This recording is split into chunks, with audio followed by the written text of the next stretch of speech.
Halo teman-teman, bagaimana kabarnya? Semoga dalam keadaan sehat selalu ya. Kali ini kita akan menjelaskan biografi tentang ilmuwan muslim yang berasal dari Andalusia. Siapakah beliau? Beliau adalah Ibnu Rus. Penasaran dengan biografinya? Tonton video ini sampai akhir ya. Ibnu Rus. Nama lengkapnya Abu Al-Awalid Muhammad bin Ahmad bin Muhammad bin Ahmad bin Ahmad bin Rus Al-Hafid Al-Andalusi Al-Qurtubi Al-Maliki. Di kalangan para ilmuwan barat ia dikenal sebagai Averroes. Ia adalah seorang filsuf dari Spanyol. Ia adalah pendiri pikiran merdeka sehingga memiliki pengaruh yang sangat tinggi di Eropa. Dia dilahirkan di Cordoba pada tahun 520 Hijriah dan wafat pada tahun 596 Hijriah. Ibnu Rus Al-Hafid ini menjalani masa kanak-kanaknya di tengah keluarga terhormat dan taat beragama. Ibnu Rus kecil sendiri adalah seorang anak yang memiliki banyak minat dan talenta. Dia mendalami banyak ilmu seperti kedokteran, hukum, matematika, dan filsafat. Ibnu Rus mendalami ilmu filsafat dari Abu Ja'far Harun dan Ibnu Bajjah. Ibnu Rus adalah seorang jenius yang berasal dari Andalusia dengan pengetahuan ensiklopedik. Masa hidupnya sebagian besar diberikan untuk mengabdi sebagai qadhi atau hakim dan fisikawan. Di dunia barat, Ibnu Rus dikenal sebagai Averroes lewat karyanya Al-Kulliyat yang telah diterjemahkan dalam berbagai bahasa dan komentar terbesar saat filsafat Aristoteles yang mempengaruhi filsafat Kristen di abad pertengahan, termasuk pemikir semacam St. Ia adalah seorang muslim yang ahli dalam bidang filsafat dan kedokteran, sehingga tidak heran jika banyak yang mendatangi Ibnu Rus untuk mengkonsultasikan masalah kedokteran dan masalah hukum.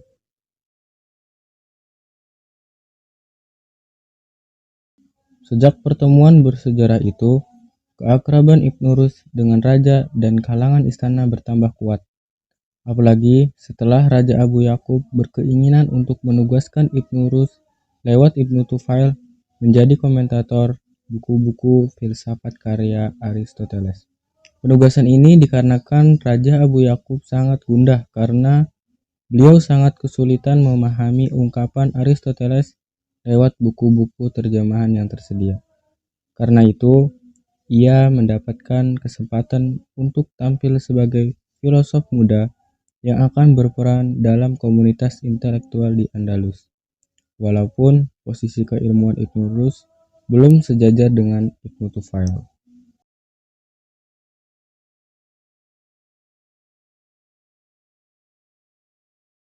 Kemampuan Ibnu Rus memberi komentar terhadap karya-karya Aristoteles menjadikan kedudukannya semakin bersinar di mata Khalifah Abu Yakub. Karirnya pun secara bertahap dan meyakinkan terus menanjak. Langkah simpati dan kepercayaan Khalifah kepadanya diawali pengangkatan dirinya sebagai hakim di Sivilla pada tahun 565 Hijriah.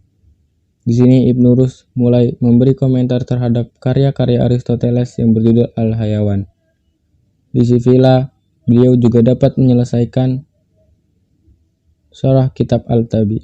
Kemudian pada 567 Hijriah, ia kembali ke Cordova. Di kota ini ia sangat serius mengomentari karya-karya Aristoteles yang lain.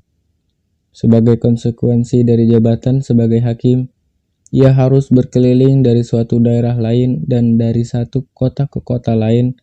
Karena itulah ia sering muncul, baik di beberapa kota di Andalus seperti Cordova, Sivilla, dan lain-lain maupun di beberapa kota di Maghrib atau Maroko seperti Fez, Casablanca, dan Marrakesh. Di kota-kota itulah Ibnu Rus menulis karya-karya ilmiahnya.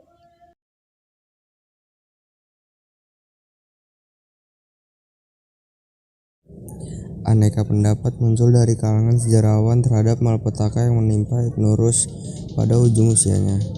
Pendapat tersebut dapat dikelompokkan menjadi visi interpretasi keagamaan dan manuver politik.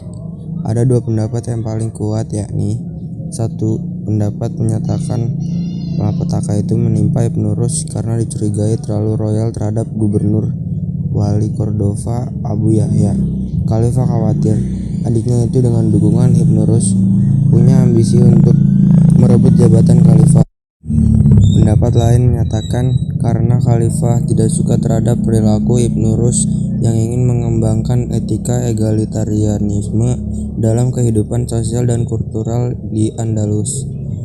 Ketidaksukaan khalifah itu terlihat ketika Ibnu Rus memanggil khalifah dengan sebutan saudara, suatu sebutan yang dianggap mengancam kedudukan sosial dan kultural khalifah dan keluarganya.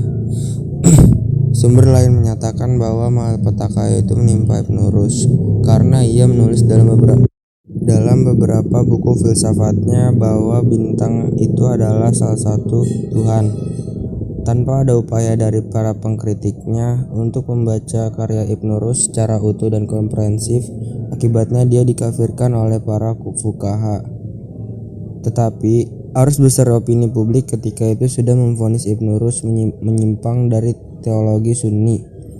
Ia dianggap pelanjut sekaligus penyebar filsafat Yunani yang ateis, atau minimal ia ikut berperan menyebarkan teologi yang sangat jauh dari ajaran Al-Quran.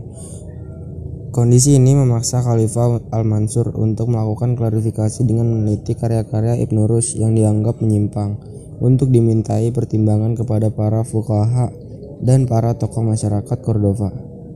Dengan cara menghadirkan Ibnu Rus sebagai tersangka, setelah melakukan perdebatan sengit dengan mengemukakan data-data dari buku Rus, akhirnya Khalifah memutuskan untuk membuang Ibnu Rus ke kota Alisianah.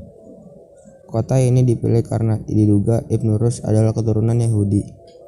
Keyakinan Ibnu Rus yang berpegang teguh pada agama melalui penajaman akal budi itu diantaranya terlontar dalam ucapannya, "Barang siapa yang belajar ilmu bedah, niscaya keimanannya pada Allah akan bertambah." Dengan demikian hukuman pengasingan yang ditimpakan pada Ibnu Rus sebetulnya berpangkal pada pertarungan mazhab.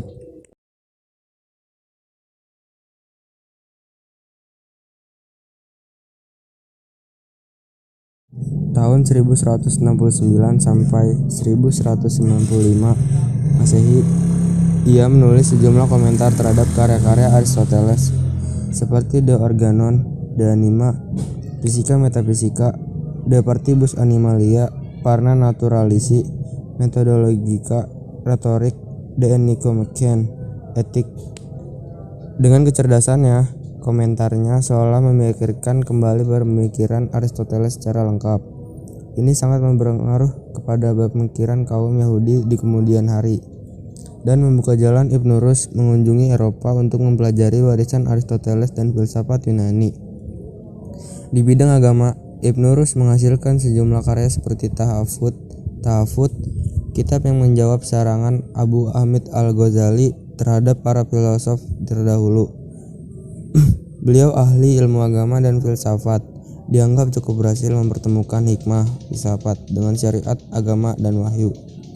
Ibnu Rus terkenal sebagai intelektual yang mendalami berbagai disiplin ilmu dapat diketahui dari beberapa karya yang ia tulis. Berikut karya-karya Ibnu Rus yang diambil dari buku kitab-kitab para ulama yang populer. 1. Filsafat atau hikmah. 2. Ilmu kalam. 3. Fikih dan usul fikih.